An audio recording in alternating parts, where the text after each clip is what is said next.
just before the inauguration of Mr. Barrow, there was that move by Mr. Jammeh to impose a state of emergency in the country, which was backed by his parliament. That was constitutional as well.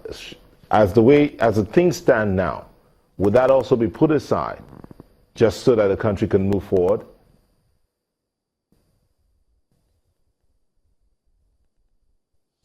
Well, I'm not an expert on the Gambian constitution. You could say that that was a constitutional move. You could also point out that it wasn't very surprising, given that the parliament, the national parliament, was full of supporters of former President Jammeh. Listen, as far as we're concerned, there was a constitutionally correct election. That was a free, fair and credible election. There was one very clear winner from that election, and according to the Constitution, that clear winner should take up power yesterday. Indeed, that's indeed what President Barrow did in the Gambian embassy in Dakar in Senegal. All of that is in line with the Constitution, and that's fully supported by the United Kingdom, but not just by the UK, by Nigeria, by ECOWAS, and the whole of the international community.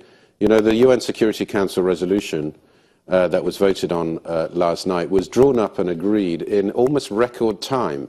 I used to work at the UN. It's pretty rare that a resolution can get through so quickly. And I think that is a very clear demonstration of the will of the international community, without exception. You know, that was an unanimously agreed resolution. So former President Jammeh really should see the writing on the wall. He has no supporters left. His people want him to go, and that's exactly what should happen now. Do you see the possibility of the situation in Syria repeating itself in the Gambia?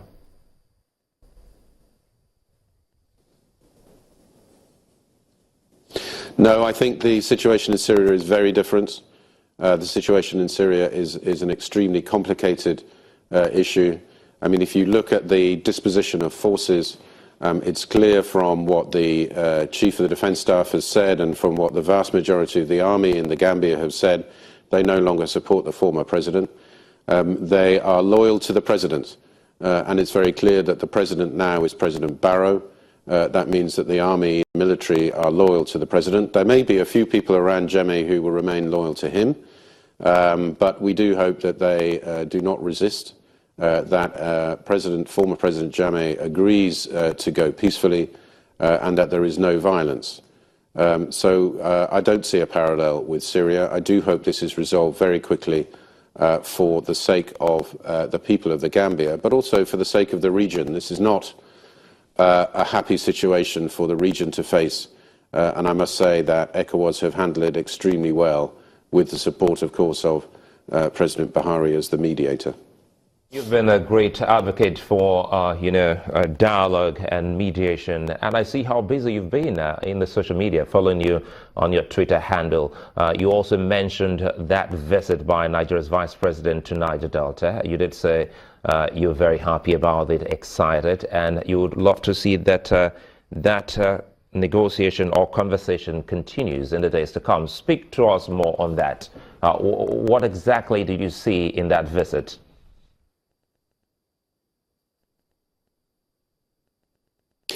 What I saw in that visit was a federal government that is ready to engage with the people of the Delta, which is looking for dialogue and a political settlement as the way out.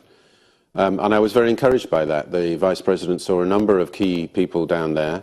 It's very much, as I see it, part of that strategy of dialogue, which of course was kicked off by the meeting that the President had with the Pan-Niger Delta Forum a little while ago here in Abuja. I very warmly welcome the Vice President's visit there. I think it's symptomatic of a willingness of the federal government to engage, and I hope that they continue with that, because as I've said in the past, I do not think that a military solution to what is happening in the Delta is viable in any way.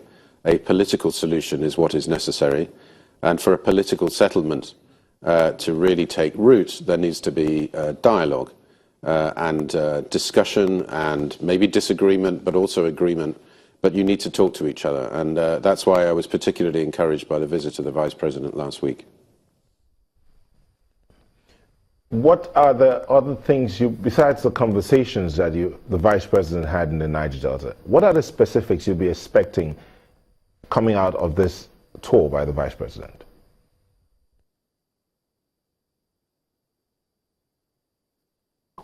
Well, I think you say apart from the dialogue, the fact that there is a dialogue, the fact there is discussion is really important.